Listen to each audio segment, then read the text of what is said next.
it's Rocky. Welcome to Richer Soul. Today's guest is Lisa Duke, who is a financial coach. We're going to focus on her entrepreneurial and personal growth journey.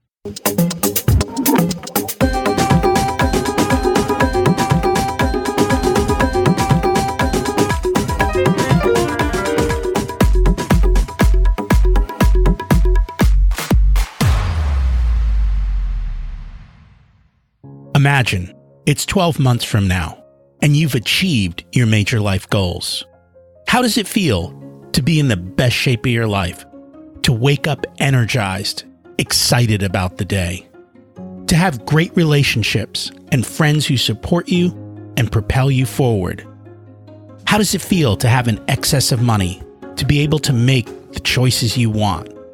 To be fearless and open to trying new adventures? Imagine being connected to the universe and it providing everything you desire. It's possible over time, and your past does not dictate your future. The only thing holding you back from this vision is you. It's time to take control of our thoughts and use them to our advantage. Welcome to Richer Soul, where we achieve our dreams and bring balance to health, wealth, relationships, time, and spirituality. If you have not had a chance to listen to episodes 1 through 9, I encourage you to go back and listen to the framework behind Richer Soul and how to create the life of your dreams. You can also find all the show notes for this episode at richersoul.com. While you're there, you can sign up for a monthly email where I share the best articles I read this month, let you know about upcoming episodes, and share a little wisdom. You can also listen to coaching calls under the Coaching Calls tab. I also share the most interesting articles I read every week on Facebook at facebook.com/Richer Soul. And there's also a Facebook group where you can ask questions and interact with other listeners. Today's quote: "You can't go back and change the beginning, but you can start where you are and change the ending." C.S. Lewis. I'm big into ignoring who I was and focusing on who I could be. However, we also have to be careful of who we listen to. I recently went to a real estate seminar in town. It had a big name on the headline. However, I didn't expect them to show up, and they didn't. I did get a copy of their book. I don't know that they're actually involved in this program, nor were any of the other big names that were dropped at the event. At least I hope not. Maybe they're licensing them, or maybe the people running the seminar took a bit of liberty. I have to say, the entire program was essentially a scam. It all sounded amazing. Yes, you can make this kind of money with real estate and without any work, and they'll even lend you the money, give you back your tuition, and so many other promises. This is the thing. I know real estate, and while they didn't lie, the numbers they used are not going to happen. They're almost impossible. The way they phrased what they said will keep them out of jail, but it's designed to take your money, and that's what they did. $997 per person. And I was shocked at the amount of people who signed up. It was followed up by a course on options trading. And once again, the numbers look great, but they don't happen most times in life.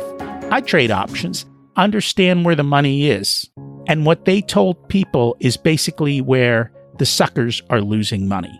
The worst part is, this is just stage 1, and they will ask thousands more in education to help you feel better, but following their systems never will. You're not going to make money giving them all your money. You're probably better off just losing your money getting an education by actually getting involved in a real estate deal or in selling options. The other thing is, all the education they were selling, you can get for free on the internet. Sure, it's going to take a little bit more time to dig through it, but it's all there. The other thing you can do is find a mentor and ask questions so you can quickly see what's real and what's not. And that's probably the harder thing to do. Our focus this week is on relationships. Imagine how much better all these people in the seminar would have been if they had a relationship with someone who understood real estate to help guide them and prevent them from wasting $997 and 6 months of their lives, if not much more time and much more education money, trying to learn real estate. It's not really that hard to reach out to people, but it does get some of us outside of our comfort zone. And the reality is, on the other side of our discomfort is the life of our dreams. Did you get a chance to follow last week's action steps about writing a day in your life 6 months from now and figuring out 3 action steps to get you closer? I'm always working on improving myself and leaning out and trying new activities. It's time to meet our guest, Lisa Duke, who began her career in Georgia's growing financial technology industry. She was working as a subject matter expert on automated credit evaluation and credit bureau reporting systems. Wanting more freedom than she had in a corporate America, she joined a network marketing company to train, motivate, and mentor female entrepreneurs. She rose to the top 2% of the organization and was able to use 2 free company vehicles. In 2005, she joined her husband, Darren, to lead the sales and marketing efforts for Simplified Technology Solutions, an IT consulting firm. As a result of running that business and investing, they became self-made millionaires. Now Lisa is working to help other people follow the same path towards financial freedom. She has passed the Association for Financial Counseling and Planning Education exam to become an accredited financial counselor and is also pursuing that organization's designation to become a financial fitness coach. She's a member of the Financial Independence Retire Early movement and is a backer for the movie Playing with Fire. Let's meet our guest. Welcome to Rich Your Soul, Lisa Duke. It's great to have you join us today. Well, thanks. I appreciate the opportunity. And I'm excited to have you, and we're looking forward to an amazing conversation. We always start at the beginning. What was it like when you were growing up, and how much did your family and school teach you about money? Oh, well, the school part is the easiest part to address because the answer there was 0. I can't remember, other than maybe as a little bitty kid, I think we did some worksheets around coins, the value of a nickel versus the value of a dime. Beyond that, nothing. Nothing in high school, nothing in college. I think there were some extracurricular things that I could have gone to in college, but there was definitely nothing that was a mandatory part of the curriculum. And then in terms of family, my parents were pretty good with money, lived below their means. They were not flashy. They made a lot of sensible choices. And so good money behavior was modeled, but it was fairly taboo. It was not something that we talked about at all. I can remember one year my parents were doing their taxes and they sent us outside to play and they said, "Don't come back unless somebody's bleeding." We knocked on the door and asked for popsicles like 2 hours later and they're like, "Go away." So it was definitely considered pretty taboo. Their money was none of our business. And that's probably part of why I've developed such a fascination with it now, is because I believe that really talking about financial issues helps to normalize the conversation and helps us get better advice. That it does. And it's always surprising because I grew up in a culture where talking about money was just natural. And so I never realized that so many people had so many hangups around money. And I didn't realize how many people just weren't even educated with money. And it's funny because my daughter's home from college and they went off with a bunch of their friends, decided to go to the beach for the weekend. And she's like, "Yeah, none of these people know how to comparison shop at the grocery store. They didn't even know that that was like a thing." I'm like, wow. Yeah. Really?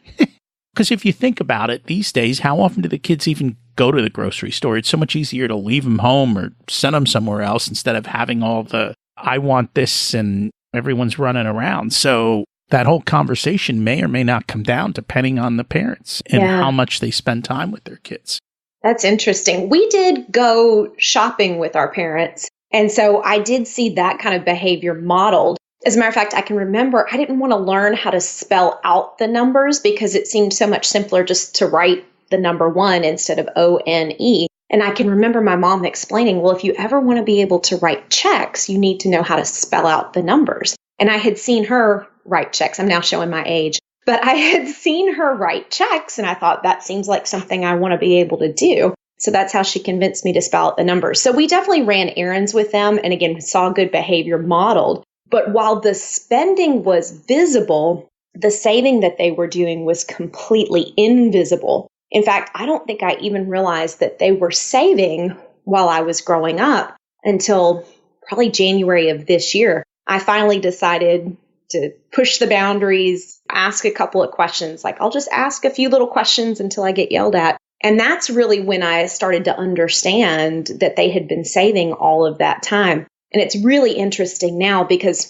somehow my brother and I did both get the message that we were responsible for investing for retirement, but we've both really struggled with the concept of saving and having an emergency fund. And I wonder if there might have been ways for them to demonstrate the importance of saving as we were growing up. But because the spending was visible and the saving was invisible, we somehow both got pretty good spending behavior, but not very good saving behaviors. It's very interesting. They say it's not what's taught in your environment as a kid, it's what's caught. So you never know what kids are picking up on and what they're missing. They're picking up on your actions. And so whatever visible actions they can see, that's what they learn. So you can see the visual action of writing a check, which people used to do. But today, parents are just swiping. And one swipe is no different than another swipe. Whether it's $1 or $1,000, there's no emotional connection to the swipe. And I think that's why people struggle more. But it also takes away the learning of counting out $100 and you hand it over to somebody. It's a very different feeling than just tapping your card on the machine. Yeah. All the visual is lost for the kids. And the swipe of a credit card looks exactly the same as a swipe of a debit card. So I could see parents that only ever used debit cards and spent money they have accidentally creating a kid who thinks it's okay to go put everything on a credit card once they're an adult. Just because, again, that behavior looks the same. It's totally invisible. Am I spending money I have or money I don't have? Either way, it's just a swipe. It's going to get worse because what the stores are trying to do is remove the checkout counter. They literally want everything to be RFID tagged so that you walk into a grocery store with a cart, you fill it up, and you walk out. And as you walk out, it just gets billed to you. So you don't even know how much you spent. Can you imagine? Kids are going to think everything is free. They are. Oh, we go in the store, we walk out. Yeah. They'll start shoplifting without even realize they're doing it. I guess you have to watch out. You make sure that your kid's not tied to your account, right? Well, if they are, at least they're not shoplifting, but they're taking all of your money. Taking all of your money. So yeah, that's definitely something that you have to spend time on and make sure that you do. So it sounds like your parents did well and they're all set. And I think that's conversations do need to occur between kids and parents. Especially with the cost of college and parents signing loans if they're crazy enough to do that. And then if they haven't properly planned, then they become a burden on the kid as they become elderly. And all of a sudden, that creates a whole new level of guilt and all of the associated things that go along with it. So I think regardless of what the ages are, conversations around money need to occur, if only just to say, are you secure? And is there anything that we need to worry about? Absolutely. On both sides of the equation, you don't want your adult kids coming back and asking for money, but you also don't want to assume that mom and dad are fine and not include them in your planning and then have them show up on your doorstep after they've spent everything that was in the retirement account. I think it's a very different game for our generation than in the past. And I do understand not everybody in the past had a pension, but my parents did. So again, when I went down and visited with them in January, I started sort of asking some questions around money to see what I could get away with. And they said, well, we live within our means. They each get Social Security. They each get a pension check. So that's their household budget.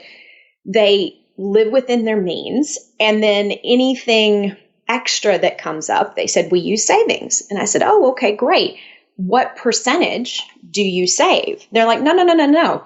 We live within our means, and then the extra comes from savings. And that's kind of how the conversation started about the fact that they were saving the whole time we were kids. And they, I'm probably telling too much, but honestly, I don't think ever really have invested. They have most of their savings in CDs. They don't really trust the market. So I can remember being a little mad at them that they didn't teach us how to invest. And I've realized I don't think it's something that they've ever learned. So, and they didn't really need to, right? They have a lifetime stream of income. As long as they manage that sensibly, they're fine. But for, I think, especially Gen X, we're kind of in that void where we're not as conscious of the fact that we are responsible for retirement and that it's coming. I tend to see more of the millennials that are, they've kind of seen their parents get burned. They were paying attention during the financial crisis. They seem to more understand that they're on their own. Whereas Gen X, I think they're kind of, we've had so many ups and downs with the economy and in our careers that most of us are just getting by. We're kind of building up now, and then a downturn comes and we live on what we've built up. And then, an upswing comes, we build more up. And so it's really our generation that I'm most concerned about, because I think we're the least taken care of and at the same time, the least aware that we're on our own. So I think it's going to be an interesting transition as we get closer to retirement age to see how Gen Xers handle it. And that's probably very true. So I am literally on the cusp between both generations, the one before and Gen X. And there is a dramatic shift, because the generation before me and the one before them, because it's literally the one before them that was kind of setting the tone to the baby boomers, and then coming down on me was, you stay with the company your entire life. You have a pension. Investing was very difficult. Back then, if you wanted to buy a share of stock, you would have to call up a broker, and you would literally be paying hundreds of dollars in commission for a stock trade. So, if you've got $500 to invest and it's $250 to buy a stock, you're not going to buy stock. Right. And back then they had something called DRIP programs, and you actually had the ability to buy stock directly from the company. So I bought Disney stock when I was very young. I bought it directly from Disney. I paid pennies on the the transaction costs back then, but this was before all the discount brokers came along. So that generation also, though, because I remember towards the end of high school, interest rates were at 18%. Yes. So you could put it in a CD and make a ton of money. It was fine. Yes. Yeah. And even a passbook savings account, which was just your regular savings account, was fixed at 5.5%. So you didn't have to take these risks, and the market was very expensive back then. In other words, transaction costs. And then the ability, mutual funds weren't as big. They were coming around. So I think it's a generational shift that has occurred, and nobody caught up with the teaching because the schools didn't have to teach this stuff. People didn't retire and have a lot of money. The generation two before them, didn't live that long past 65. So it just wasn't a concern. And now I think it's becoming much more so something that people have to be aware of and plan for. So you're right. We shall see what happens. I think the baby boomers changed things dramatically. I mean, when they came into the real estate market, they caused it to skyrocket, because before they bought houses were cheap. Back in the 60s, it cost next to nothing to buy a house. And it skyrocketed with their generation, and all of the things that used to be for hundreds of years kind of shifted as well. So it's ever-changing world. Always have to keep up. And we're going to talk about keeping up and changing and continuing to grow. So let's do that. Let's talk about your entrepreneurial journey, because I think it's one that was a bit surprising to you, wasn't it? Yeah, absolutely. And again, I feel like, not to pick on teachers, because teachers get a lot of hassle and not a lot of resources, and they're doing a great job with what they have. But if you just think about the way the academic world trains you, it's, okay, first semester freshman year is French 101. If you do well, you go to French 102. Then next year it's French, 200 level French. Then you might be getting into a French literature class. So everything is progressive. If you meet the criteria, you move along. At least for me, my experience in corporate was, it was less dependent upon my behavior and more sort of at the whim of the company. Is you might do well, do everything right. Maybe you get a cost of living raise, and maybe they add a Roman numeral to the back of your title, but you're basically in that job until somebody else decides that you're ready for something else, or until your company decides they need you in a different role. It's much less about, okay, you've met the criteria, here's the next step, and much more about the needs of the corporation, which, now in my business owner shoes, I can understand and appreciate. But at the time, it was a very confusing transition because it's like, no, I've mastered the business analyst role. I'm ready for the next thing. It's like, oh, that's not how it works here. You'll get promoted when we need you and when we think you're ready, not when you think you're ready. And I do place a lot of personal value on personal growth and on learning. So the idea that that was kind of coming to a halt and I was just going to exist for an indefinite period of time in this role that I didn't particularly enjoy was really confusing and really unsettling. So I was looking for something else. I at first thought, oh, well, the problem is the town that I'm in. So I moved from Columbus, Georgia, where I started my career, to Atlanta because we were told that they pay more in Atlanta, which is true. However, we, in our early 20s, failed to understand part of the reason they paid more is because the cost of living was higher and you were going to be sitting in traffic in order to get that paycheck. So there's a lifestyle trade-off as well. But that was kind of the first move, was going from a smaller town to the big city. And then that didn't solve the problem. So I thought, well, I don't like what I'm doing. Maybe if I make more money at it, I'll be happy, because that must be the secret to happiness. So I went from a business analyst role in a software company into a consulting role, which was basically the same thing, but project work for external clients instead of internal work. And even at that, at least for me, money, I always joke that money doesn't buy happiness, but it makes a good down payment. You do need a certain level, you need to be at least at slightly beyond survival level in order to meet your needs and have a comfortable lifestyle. But there's a lot of research that shows beyond that, it really doesn't give you a lot of satisfaction. So I couldn't figure out what the problem was. It wasn't the town. More money didn't solve it. I think I might have just been in the wrong role or even in the wrong industry. But that sort of sense of dissatisfaction and not knowing what the solution was made me a really prime target for network marketing. So I actually was recruited by a network marketing company, and they said, you're going to be teaching and training and motivating and mentoring entrepreneurs. And that sounded fantastic to me. That line still appeals to me.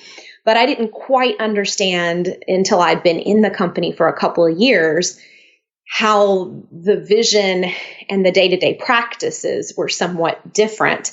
So while I agreed with the vision and I still really like that, a lot of the day-to-day practices, involved more loading people with product and things that they didn't necessarily need and really high churn. So I eventually became dissatisfied. But the one really good thing that I did get out of that is, again, it seemed objectively fair. They said, here are the criteria to meet this role. When you've accomplished these tasks, then you get the title. You don't have to sit and wait on your boss to choose you.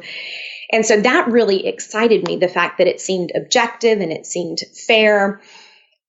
But then when I didn't get where I wanted to get as quickly as I wanted to get there, that perpetuated a little bit of a crisis. If you think it's, the system or the man or the company or your boss holding you back, in corporate, it seems like there's always someone else to blame. You don't have as much control. But within that kind of an environment, the things that I really had been excited about, the ability to set my own pace, the ability to meet these objective criteria and to get promoted, when I was not getting where I wanted to go as fast as some of the other people I was kind of peers with, it really caused me to do a lot of introspection, and it led to a lot of personal development. So one thing that the company did do really well, they always had the senior people come in as motivational speakers. And so we talked a lot about what behaviors led to success and that entrepreneurial mindset. So while I will say I don't recommend network marketing for most people, I think the practices tend to be a little not in the best interest of the average recruit coming through. The fact that it was objective criteria and that it was up to me to meet it really pushed me in a direction of personal growth and mindset shift that's been incredibly valuable to me going forward. What were some of those behaviors of success? What did they say you had to do behaviorally to achieve success? A lot of this I probably could have learned, honestly, in any sales role. So maybe I could have found a corporate position that had a base salary plus a commission as a way to learn this. But I see people wrestle with this a lot of times when they get into entrepreneurial endeavors. There's this perception that if I am selling something and someone says no to what I'm selling, that it's some sort of blow to me personally, that, if I'm telemarketing and I call you and try to sell you oranges and you don't want oranges, or you don't want oranges from me, or you don't want oranges today, then it somehow means that I'm a terrible person or that you don't like me. And so I became very bulletproof. And those skills, later on when we started our own business, the other folks that were in our IT consulting company would just sort of marvel at the fact that I could get a list and go down and talk to people, offer them something. If they wanted it, great. If not, next person. So I learned to separate you not being open in this moment to what I'm offering from any sort of judgment. Like, how could you not like me because you don't want to buy my oranges, right? You don't even know me. And so that became very powerful later on, sort of that mindset of, I'm just making an offer. You either want it or you don't. Either way, I'm not tied up in that emotionally. It doesn't affect how I see myself, how I value myself. So that was really important. The other thing that really came out of that was around work ethic. I was never lazy per se, but I had been fairly clever. And so in school, sure, I could have worked really hard and gotten the A+, or I could just do the reading, review before the exam, and get the B+, and it didn't really matter. So I didn't really have that A+ work ethic until I got into network marketing. And all of a sudden you could see that extra effort tends to lead to extra results, which led to extra money. So it was a very clear map from the work ethic to the reward. And that, again, has served me in later entrepreneurial endeavors. So just a lot of personal growth, personal development, but those are some of the specific things that I learned out of that experience. And I think that's what people need to realize. In business, it's a numbers game. How many impressions, how much are you in front of people, how many eyeballs, and how long are people staying and listening to your message? And we are, at this point, one of the most marketed to societies, and at a time in history when we are being marketed to more than ever. And the companies realize this, and they have gotten smarter and smarter at using the right words, the right images, the right reminders to constantly push you and make you feel inferior so that you will buy their products and you will do the things. And so that's why I always tell people, understand sales and marketing, regardless if you want to be a salesperson, so that you know how you're being manipulated and you understand what's going on from the other side of the table, so to speak. Yeah. And if you can get to a point where you're not afraid of rejection and you don't take that personally, it becomes a superpower. You can take that same quality and let's say there's a down market and you're job hunting. If you can put out 100 resumes and follow up on those and continue to apply and not get beat up by the process. And, again, it's very personal. So it's easy to take that personally when somebody's not hiring you. But if you can understand, look, it's a numbers game. I just have to I only need one job.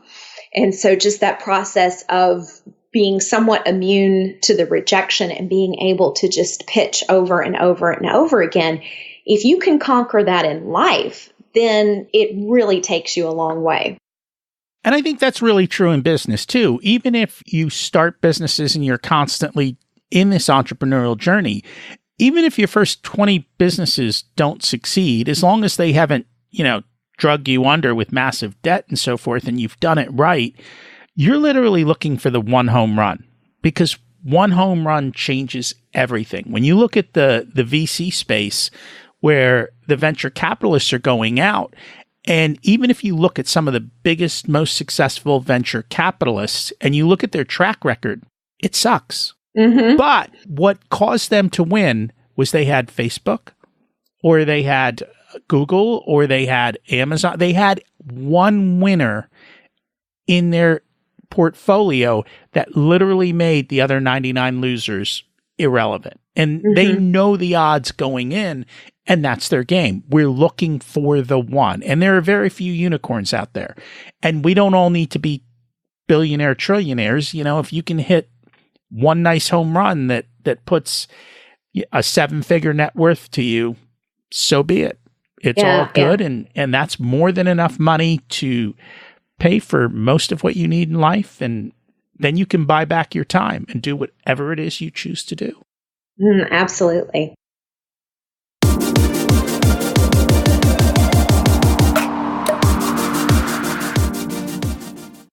We'll be back with Lisa in a moment.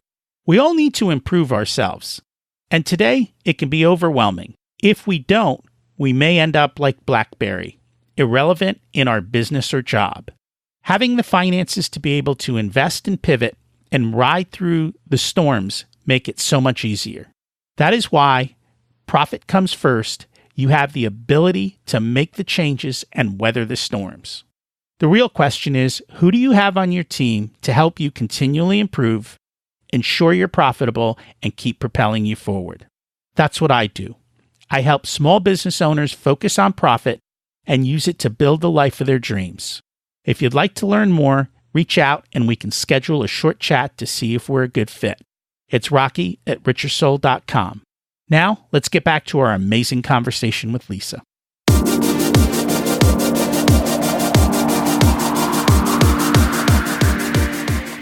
What other personal growth kind of happened on this journey with the network marketing and then after that?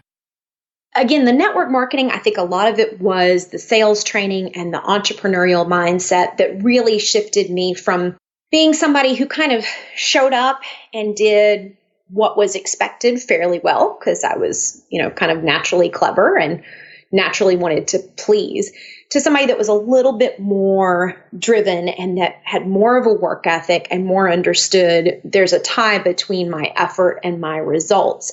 So that was a big piece. The sales training was a big piece. And so when we then shifted into, my husband with two of his buddies started an IT consulting company. It was actually 3 guys that had worked for an IT consulting company that was in the process of being sold to a bigger company. So they decided they were going to step out on their own. And one of the other owners said, hey, we need a full-time salesperson to be out finding deals for this new company. And they brought my name up and said to my husband, look, she's done IT and she's done sales. Surely she can do IT sales. You just combine those two things, which I'm not totally sure that was completely accurate. There was still a little bit of a learning curve there, but that was the idea. And of course, my husband thought it was a terrible idea, but he got outvoted. And what very quickly happened was he became my technical sales person because, we were a young company just getting started. If we had to go out of town to pitch to a client, if you send Lisa and Darren, you only have to pay for one hotel room. So we became kind of the road show, and we would go out, talk to clients. We were based at the time in Atlanta. So we'd go out to Birmingham, out to, some of the surrounding areas, talking to clients, and kind of became the sales team. And that was a pretty easy transition. Again, there was a bit of learning around, okay, what exactly are we offering? What is our pitch to clients? When I started, handed me 3 columns. It was a one sheet, but it was 3 columns, and it was all probably 8-point font of all the things that the 3 of them knew how to do, all of the, alphabet soup of IT, C# and .NET and this and that and the other. And so as the salesperson, I had to say, look, I can't in an elevator pitch say, we can help you. Hang on just a second. Let me get the list. We need to narrow this down a little bit to what are the highest rate things we can do. If I can bill my husband out at $200 or at $50, he's only got so many hours. Let's go for the highest rates. And what we found is that if you think of the growth curve of any sort of IT technology, and really of anything, that sort of bell-shaped curve, the rates are the highest at the beginning of the life cycle of a product and at the end of the life cycle of the product. As something gets more popular, more people rush in. Colleges are doing training courses on how to do that technology. There's all these boot camps. So as people rush in, the rates tend to get lower. But if you can catch it at the beginning or at the end, that'll really drive the rates up. So we picked one at the beginning of the curve and one at the end of the curve. We actually picked Lotus Notes and Domino. Domino's the sort of back end. So that's IBM's version of Exchange and Outlook on-prem email as something that we thought was kind of going away. And then we picked BlackBerry as something that was really up and coming. And it's funny because BlackBerry has sort of come and gone. It's like a comet, right? It came and it left. And Domino is still plugging along. They were actually recently acquired by another company. So we shall see what the future of that product is. And over the years, we have shifted more to a security focus. We do a lot of security consulting now. But that was really where the learning curve was. There is, what do we want to focus on? We also went through a class where we did a business plan, and that whole process of sort of analyzing the market, understanding who our competitors were, that was really valuable. But it was more technical learning and learning the role versus any sort of personal introspection. So in terms of personal growth, it was a really easy transition from network marketing to the IT consulting business. And so I really believed, okay, all the personal, like I'm personally grown. I'm done with that. And now it's just going to be easy peasy. Any business that I start, it's just going to flow really smoothly. We also started a short-term vacation rental business through HomeAway and rent out a lake house that we've had. And that was easy as well. It was an existing marketplace. We just took really good pictures and put it up out there. So I thought, okay, I've mastered it. I am now a master of business, until I got to the financial coaching business. And then I realized I had to go full circle and get into personal development again. And that we do. You're constantly moving forward. Because as you said, and I think the BlackBerry is the perfect example, because here you see a new technology that came about that literally changed the world, which was email. And all of a sudden, people are literally on these things with 2 thumbs, 24/7, right? It was the hottest, greatest thing. And literally, almost overnight, Apple crushed them. Yeah. And people didn't, I don't think BlackBerry ever expected that. I remember the stock just going from $80 to like pennies so rapidly quickly. And I've got to learn to be faster, because it's opportunities like that where you can sell short and make a killing. But the world is going to continue to change faster and faster. I have an iPhone 10, and I got to tell you, I'm sick of it. It's because Apple has gone away from being the greatest thing since sliced bread, and we're just waiting for the next one to come along. But someone's going to change things again, and something better will come along. And I think that's going to constantly happen. Unfortunately, kind of going back to where we started, schools are not teaching you how to learn. They're not teaching you how to figure stuff out on your own, how to be at the lead. So that's a big thing from your business learning. Figure out where's the leading edge of the curve, because where the leading edge of the curve is, that's where the greatest opportunities are for success. Whether you want to work for a company, if you have a skill at the leading edge of a curve, you're in such hot demand, you will make ungodly amounts of money. Same thing. If you've got a business product or a support system at the leading edge of the curve, you've got the opportunity to make outsized profits. But understand, it's not going to last forever, because in business, when people see outsized profits, everybody runs in, and it goes down to where it goes below where it's even worth doing. But you took the time to actually look at the numbers to say, where is the profit? Where are the opportunities? And I think we need to constantly be doing that in our lives. Yeah. And you do have to be alert to new opportunities and keep sense of what's going on in your marketplace.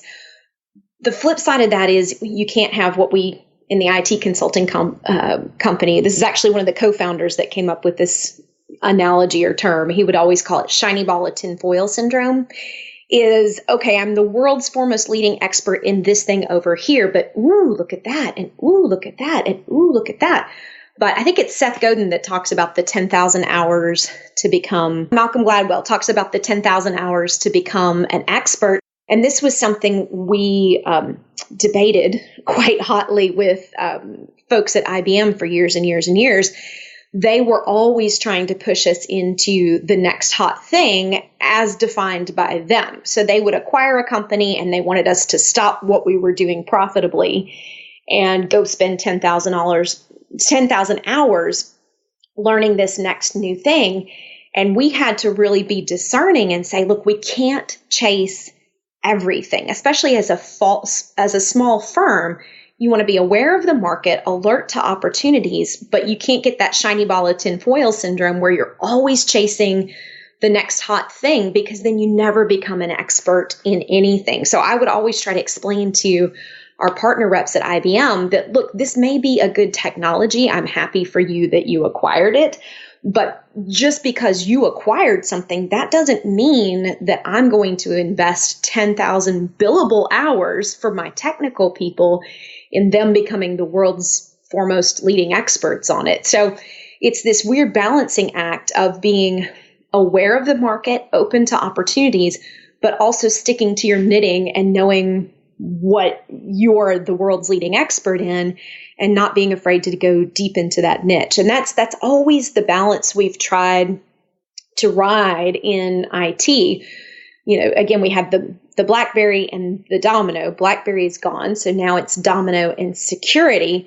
But again, we can't chase every single product in the security space, because then you become a Me Too player. You're late to the game. You're doing what everybody else is doing.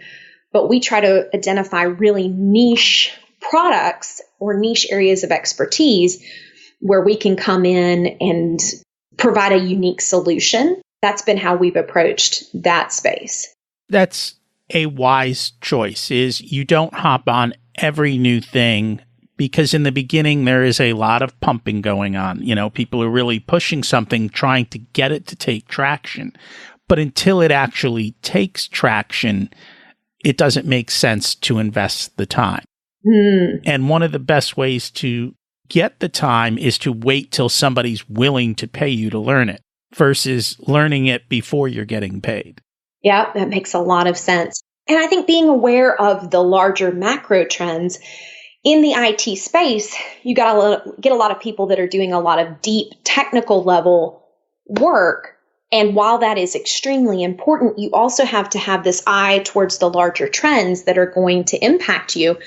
When the iPhone came along, I don't think the people at Research in Motion at RIM, who owned, now they're called BlackBerry, but RIM at the time, I don't think they took it very seriously, because they were having a technical argument BlackBerry was a technically superior solution. There was more security built in from the ground up. Your company had more granular control over what you could do on the device.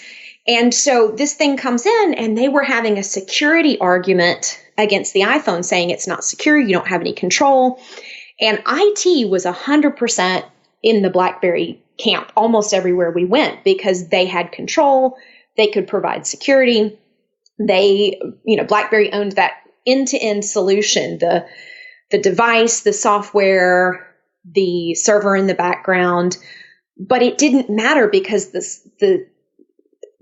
it got taken away from IT because management came in and said, I don't care. You're making all these technical arguments. They confuse me. They make my head hurt. I don't really care.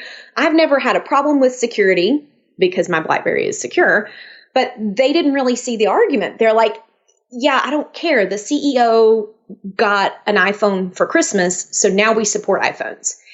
And this is another thing that is kind of something that cracks me up with business is we tend to tell ourselves that business is a rational space when in fact, business is full of human beings and human beings are not always rational. Despite all of the degrees in the business school, it has a lot more to do with fashion. I really think IT has more in common with women's fashion than it probably does with any of the rational spreadsheets in your MBA program.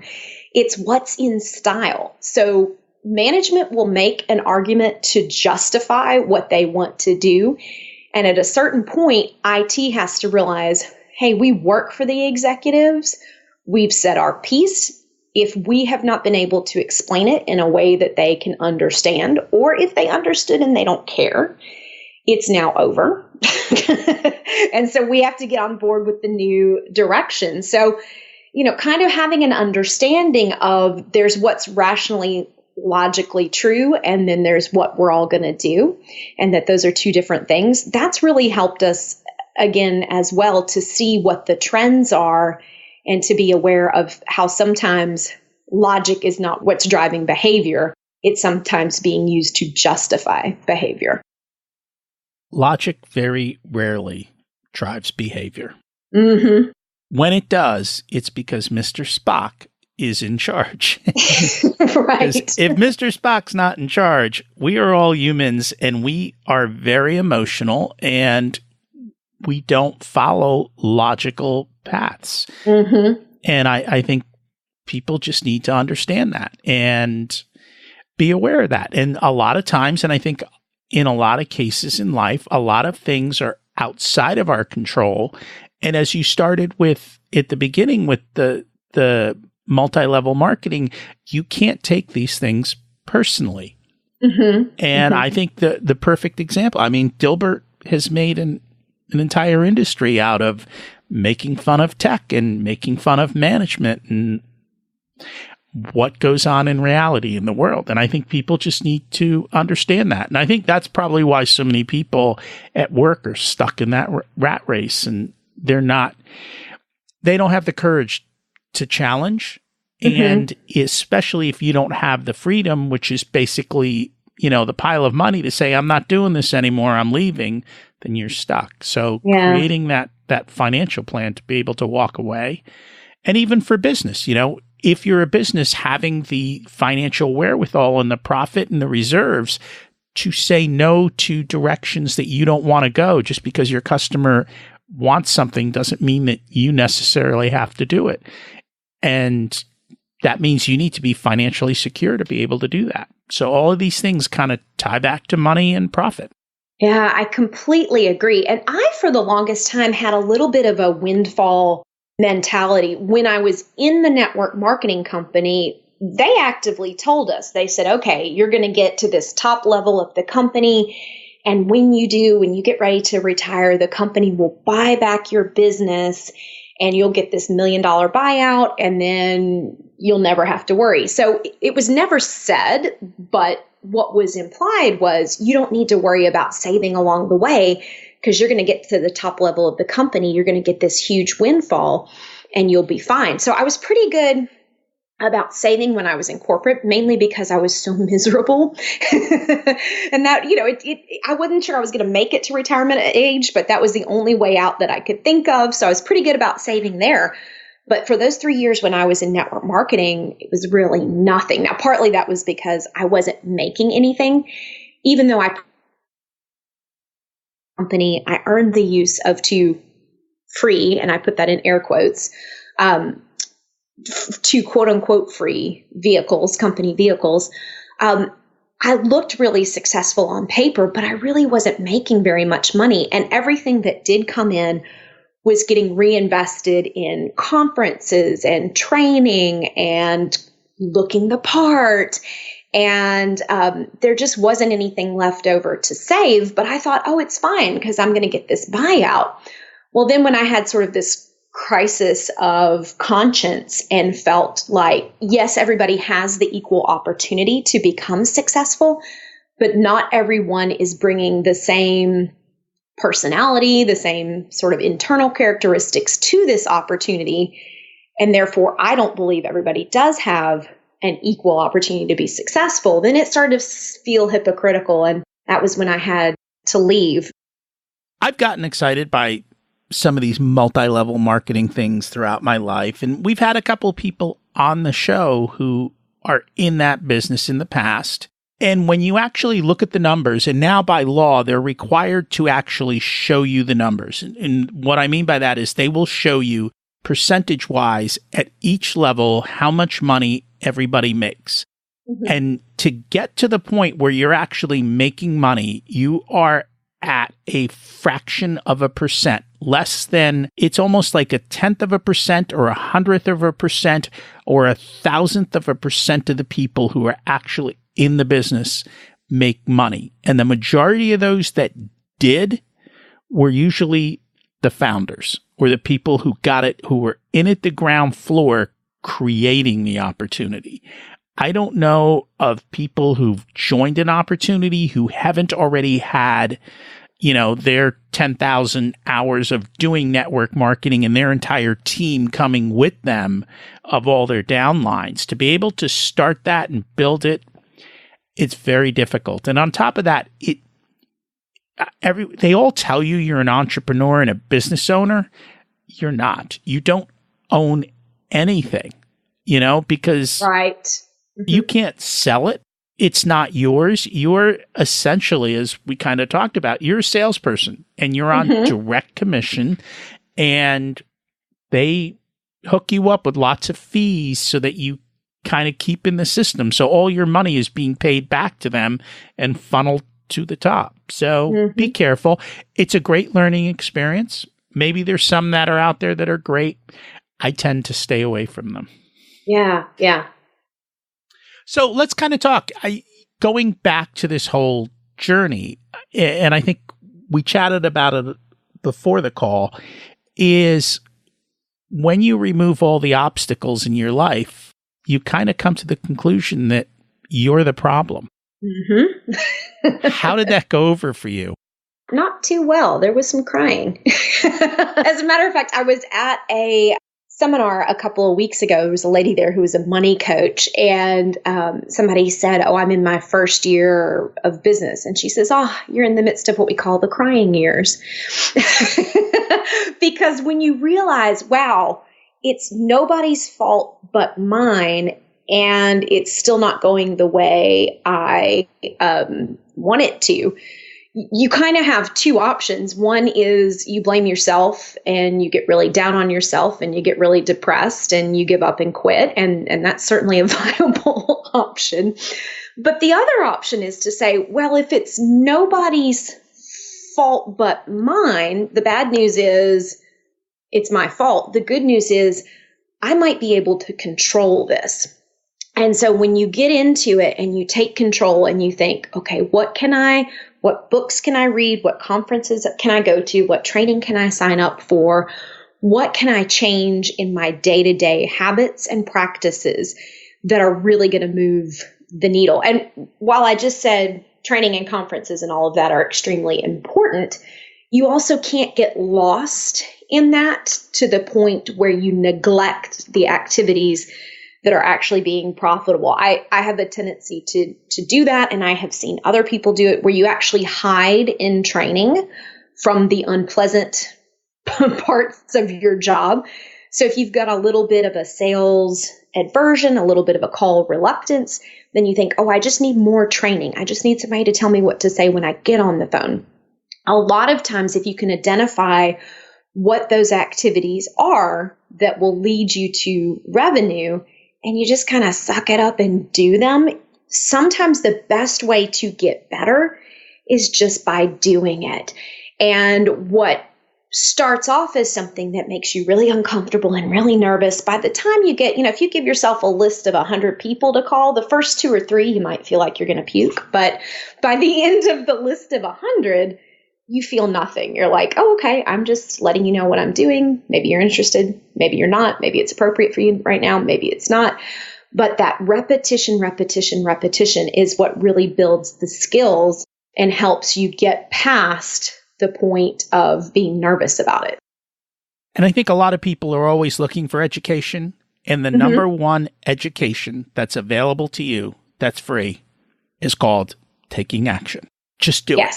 Like you will fail. It will be ugly. It will be miserable. But if you keep doing it, you will, if you pay attention, get better. Yeah. And the truth of the matter is, nobody cares. People are not really paying that much attention to you and what you're doing. They're paying much more attention to themselves and what they're doing and what they think everybody thinks of them. So a lot of times you just kind of power through it, and it's awkward at first and it's uncomfortable at first. And, the people who love you will love you even if you screw up and you do it wrong. And the people who don't like you won't like you even if you did it perfectly. So it really doesn't matter. Just kind of going through that process of taking action. And usually it's that sales action that people don't want to take, but getting at the top of your funnel and having one-on-one conversations, driving towards results, that's what's really going to make a difference. And that's what most people are hiding from in the busy work. So busy work is important. Training and education is important, but make sure that you're also focusing. And this was one thing, again, that I did learn from the network marketing company. They would say 10 leads a day, every day. You need to find 10 new people that you have never talked to before about this opportunity.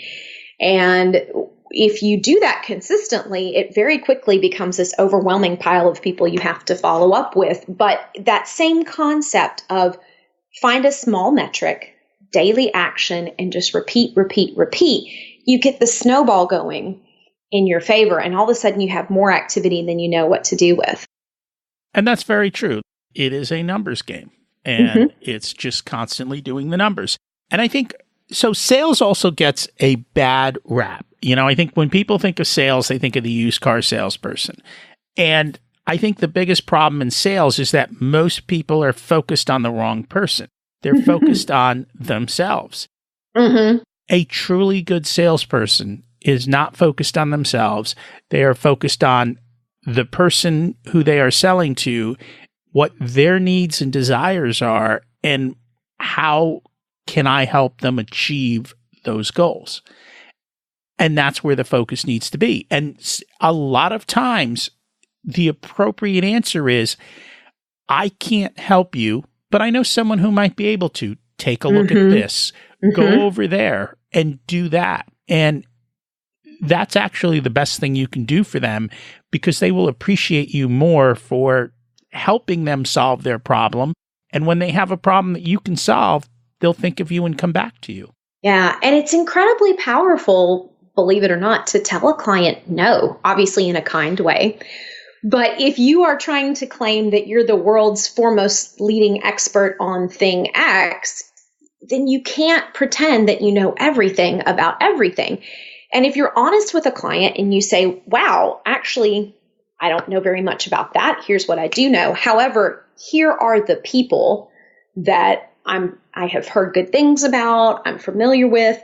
You might want to talk to this person. They're just looking to make progress towards solving the problem. They don't expect you to know everything and have all the answers. But if you can be a resource to your clients and somebody that's one thing that we've always believed in the IT consulting business is, I don't know everything. I can't take care of every problem, but I want you to think of me and I want to be a resource because I have my network of people that I know, trust, and like that will take good care of you.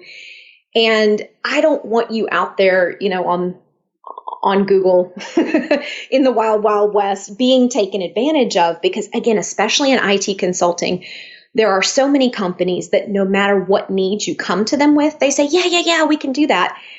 And they have no skills. They have no ability to actually help. They just say, okay, yeah. And they take a portion of the margin and they go through their network and they try to find somebody. And when we first started the IT consulting business, there was one project we were on that had been handed off 6 times. So there were literally 6 levels of companies taking a cut of the revenue before they actually got down to a person who had the skills. So that is one suggestion I would make to business owners that are listening is if you're about to hire IT expertise and you go to your current vendor and say, can you do this? And they say yes, then ask to see the resume of the person and look that person up on LinkedIn. And it doesn't necessarily mean that every person they provide you with has to be an employee. But if every problem you bring to them, they're just handing it off to another person, if you need notes and domino skills, go find a notes and domino expert. You're going to get a lower rate and they're going to get more profit because there's not 14 layers of middlemen in between. Again, it probably depends. If you have a trusted resource, you have a company that you've worked with, then it might be worthwhile to have sort of one throat to choke instead of all the vendors pointing fingers at each other. So it's not always wrong to do that. But if that's the case, then that vendor needs to be truly accountable for the results that third-party person they're bringing in is doing and really needs to give you the customer service on top of just finding a person and outsourcing it. So really do a little bit of digging into the actual resource that they're bringing in. If you have a niche technology need, and make sure that person is an expert in their industry because the wrong person, this is a little stereotypical, but a lot of guys in IT are a little overconfident. They're like, yeah, I can figure it out. Well, I can figure it out is no match for 15 years of experience and expertise on a certain product. So just be cognizant of the fact that not every IT consulting company is an expert in everything and make sure that they're bringing in the right resources to bring to bear on your project and people that have the actual skills, because if they're not careful, they can make more of a mess than you originally had. And I see the same thing in our real estate business. Mm-hmm. I don't want the roofer putting in windows and I don't want the window guy laying carpet. You have handymen who are great at doing a lot of the little stuff, but I still don't want my handyman doing the entire roof because it's not what they do day in, day out. It's not what they're experts at. And I think it's true in every single business. It's better to pay a little bit more, get the expert, get it done right so that you don't have to pay for the price again later. Yeah. It's important. And that's something we talk about a lot because our hourly rates are high because we're providing expert resources. So yes, we're higher per hour, but the other person who didn't know what they were doing, if it takes them 20 hours at half the rate and then it's still broken, how much money did you save? This is why I get mad at attorneys, because when you go to an attorney and you say, can you create an LLC for me? They charge you a large amount of money and then they open up a standard template and hand it to you. Mm-hmm. And I'm like, wait a minute, you've done this 100 times. You already put the work in. I shouldn't be charged that much for a standard item. Well, and never call and wish them happy birthday because it'll show up on your invoice. 15-minute call, minimum bill. They put a lot of money into their education and they put a lot of money into their staff. But yeah, sometimes I question those invoices as well. So when will you be done growing? Ooh, hopefully never. It's funny because I had a conversation, even though I have a financial coaching business in addition to the IT consulting business, we do have a certified financial planner that we work with. And he's a bit of a business coach and a mentor as well. And he brought something up a couple of weeks ago. As I was going through training for the financial coaching, I found a recommendation in a book about insurance. And I went back to him and said, this book recommends this level of coverage. We don't have it. Why is that? And he said, I'm pretty sure I recommended that to you a couple of years ago and you weren't interested. You said no. I said, well, you can't listen to past Lisa. Past Lisa didn't know what she was doing. And it's a little bit embarrassing to look back and realize like, oh, wow, we did not know what we were doing. But in some ways, that's the best possible outcome because that means you're learning and you're growing. So while I am absolutely doing my best now and I've learned a lot, I hope I look back 10 years from now and go, oh, you can't listen to 2019, Lisa. She didn't know what she was doing, right? I've learned so much since then. Don't pay attention to her.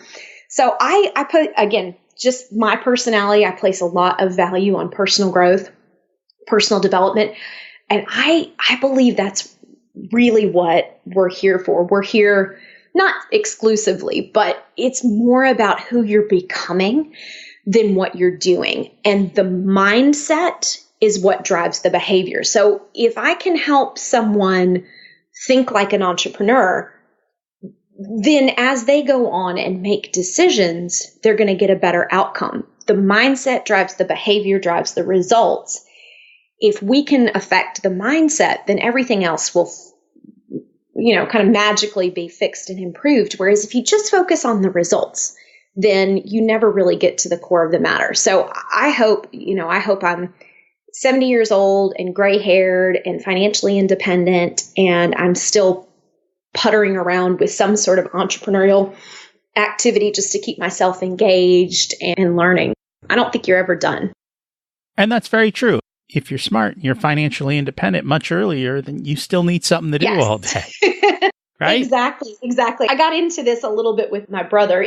He's very thoughtful and very logical, but we've come to very different conclusions about money. So I guess time will tell. But he said something about, all these people trying to be financially independent. And I said, a lot of them want to be entrepreneurs. They just want to do it with a nest egg in place. I don't see how you can look at somebody who wants to do what we did in starting a business, but with this safety net in place. I don't know how you can look at that person and say that's a bad thing. We were fairly foolish. We really didn't understand, how much it can. And again, it depends on the business. Some businesses are very low margin. You can start as very low investment, and you can start as a side hustle. But sometimes it takes a while. So I think the person that becomes financially independent and then goes on to start a business or to take their side hustle full time, you're in such a freer place to be able to experiment, to learn, and to focus on being of service versus the person that's like, oh my God, I really need this. If I don't get this sale, I'm not going to be able to pay the mortgage. Like that desperate energy is not very attractive. So yeah, I am all for getting to a place as quickly as possible where you become work optional. Also enjoying the journey as you go, right? Like we don't want to live in a cardboard box in order to save as much money as possible. So that balance of improving life now and also moving quickly towards financial independence. But for me, financial independence is about becoming work optional. And then you can go on to create what you really feel called to create. And that might be a business. It might be nonprofit work. It might just be more time with your family and being of service to them. But I definitely don't think it's about, just sitting on the beach and having margaritas. Maybe for a week or two.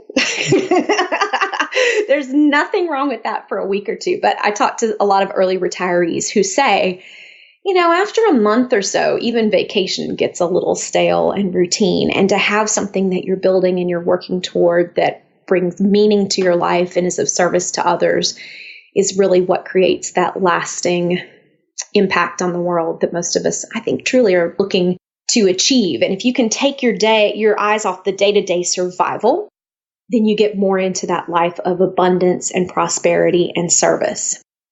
And that is absolutely true. And that's where I am at now. And so I'm very, very picky about what clients I will work with and who I will work with, because I don't want to work with anyone. In other words, I want to only work with certain types of people that I am connected with and that we seem to be on the same page and we're good.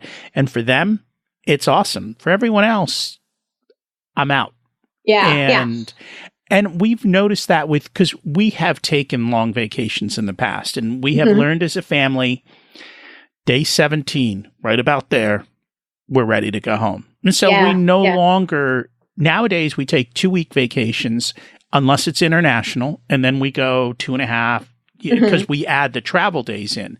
Right. But after 2 weeks of being on the road, it becomes work. Where do we have to go? How am I going to entertain myself today? What do I, it's not as much fun. So we've learned that, and creating a lifestyle business, I think, is the ultimate, because you have time freedom, you have money freedom, you have the ability to continue to grow, and you have the ability to say no and the ability to say yes. And that is where it becomes amazing. And I'm thankful I have that opportunity in my life. Absolutely. And how much better service do you deliver to your clients when you're working with them, because you're like, yes, I get to talk to them today. I'm super excited about it. You're going to give a better result, if for no other reason than your attitude is better. Oh, yeah. versus the client, you're like, I have to do this because I have to pay my mortgage and I have to be like, you're not giving anybody your best when you bring that kind of energy to it. But if you can get to that point where you're like, I don't have to do any of this, that's kind of where I am. We take care of our IT consulting clients. But in terms of the financial coaching, I don't have to do any financial coaching. We've got other streams of income. We're kind of on the path to being work optional very soon. And so it's not about, yes, I want it to be profitable because I believe I'm bringing value, and you have to exchange value for value. That's just capitalism. But it's not about, I'm just trying to do it for the money. It's really about trying to find something that I'm passionate about, that lights me up, where I can feel that I can be of service. And when you bring that kind of an energy to it, when you're excited, you're like, yes, I want to have this conversation. I think this is super important. I think this is super exciting. The client gets so much better of a result because you're really bringing your best versus just, how many hours until I'm done. It's not fun for anybody involved. It's not fun for you. It's not fun for your boss. It's not fun for the client. But if you can bring the real passion to it, then that's when the magic happens. And that is absolutely true. So, based on our conversation, what's one action step people can take to move forward this week? I'm going to go back to my old sales dog days and say, pick up the phone. The money's in the phone. And, today with technology, everybody's got their sales funnel, everybody's got their social media. But at the end of the day, that personal connection, that personal conversation, really reaching out to people that are in your network, people that you've talked with in the past, nothing replaces that personal touch. So I would say number one action you can make if you're an entrepreneur, get on the phone, call people, kind of remind them that you exist and what you do and what you're looking for, what a good referral for you would be. That's going to be the biggest thing that's going to drive results for you down the road. I'll give you an example of that. I had a coaching client who called me up one day and we're having a conversation, and she was like, I hate my job. This is horrible. And I'm like, you know how underpaid you are? And she's like, oh, no, they pay me. I'm like, no. Pick up the phone, call a few people. Literally, a couple phone calls. I think her income was almost doubled. Wow. In the one place, she actually didn't take the highest offer because she said, these are the things I want in life. Mm-hmm. And if I go there, I probably won't get it. So I'm going to take this lower offer that's still considerably more than what I'm getting paid so that I can live the life of my choice. And that's picking up the phone, doing a little investigation, and putting your resume out there. So it works in every step of the way. Is just go out and do it. Take action. What's your secret to living an abundant life? Downsizing. I see so many people, again, we just relocated from Atlanta down to Florida, And we had a choice. We were looking for 3-bedroom, 2-bath because each of us work from home some of the time. So we each wanted an office. But we started looking, and to get what we wanted for the price we wanted to pay, we would have had to been about 20 minutes out from my husband's day job. And I said, let's see if we can find a smaller space that's still within our budget that's closer to work. And what we ended up finding was a 2-bedroom house. So 1 bedroom is his office, but then there's what in Florida, I guess they call the Florida room. So kind of a sunroom on the back that I'm using as my office. So it's less space in terms of square footage, but there's a place for us to do everything we need to do. And that one choice, having less space closer to work, frees up so much of his time. We're able to, go for a walk in the evening, maybe go out to dinner occasionally. But it's that lifestyle choice over the big palace. And it helps that we don't have kids. I understand, especially teenagers do take up some physical space. But I see people that are chasing the bigger and bigger house in the fancier and fancier neighborhood. And then they're sitting in traffic for hours and hours every day. And sometimes the counterintuitive choice is what really allows you to create a lifestyle that you enjoy.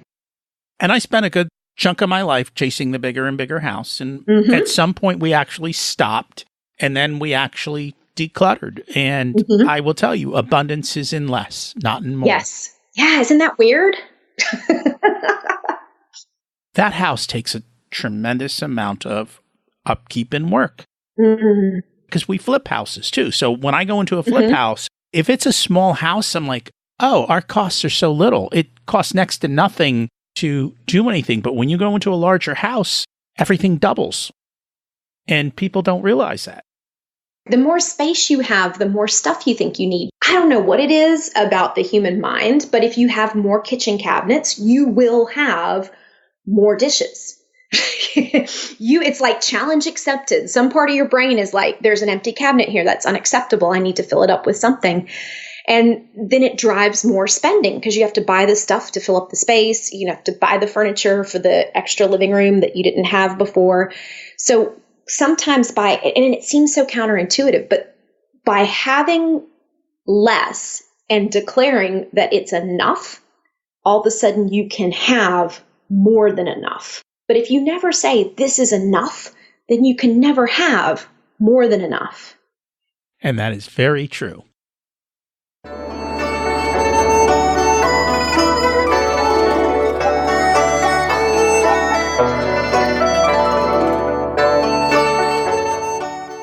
It's time to learn the secrets of life. What did you learn later in life that you wish you would have learned sooner? The magic of compound interest. That's so hard to do. There's always a reason not to save. In your 20s, you're paying off student loans. You're trying to just get established. You're not making much money. In your 30s, you need to buy a house. You have babies. In your 40s, you're sending kids to college. You've got this giant house that you've upgraded to that you're having to make payments on. Then you get to your 50s, you're ready to save, and you get downsized because unfortunately, ageism is a thing. You find another job, but it doesn't pay at that same level. And it's kind of like, wah, wah, you've missed the whole thing. So the more you can kind of start early, even if it's a very small amount, establish the habit of saving and investing, the more that money will just build on itself over time.